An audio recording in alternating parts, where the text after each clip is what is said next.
کلالہ اس شخص کو کہتے ہیں کہ جس کے ماں باپ بھی نہ ہو اور جس کی اولاد بھی نہ ہو۔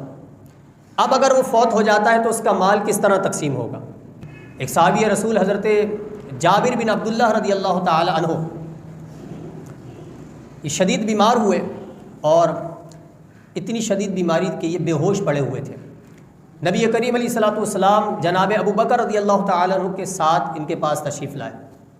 آقا کریم صلی اللہ علیہ وسلم نے وضو فرمایا، اور وضو فرمانے کے بعد جو وضو کا بچا ہوا پانی تھا وہ ان پر چھڑکا، وہ ان پر ڈالا۔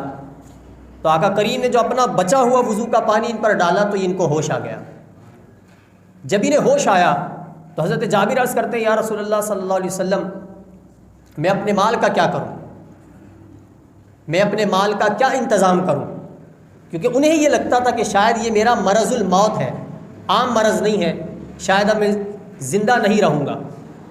یہی وجہ تھی کہ ان کے ذہن میں سوال آیا کہ میرے مال کا کیا بنے گا، کیونکہ یہ خود کلالہ تھے، یہ خود ایسے شخص تھے۔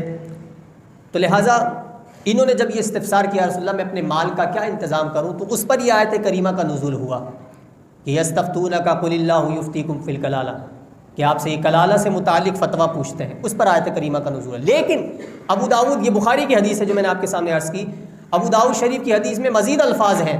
نبی کریم علیہ الصلوۃ والسلام نے جب جناب جابر سے یہ الفاظ سنے کہ یا رسول اللہ میں اپنے مال کا کیا انتظام کروں، جب یہ دیکھا کہ انہیں یہ لگتا ہے کہ ان کا یہ مرض الموت ہے، حضور علیہ الصلوۃ والسلام نے ارشاد فرمایا کہ جابر میرے علم کے مطابق تمہاری موت اس بیماری کی وجہ سے نہیں ہے۔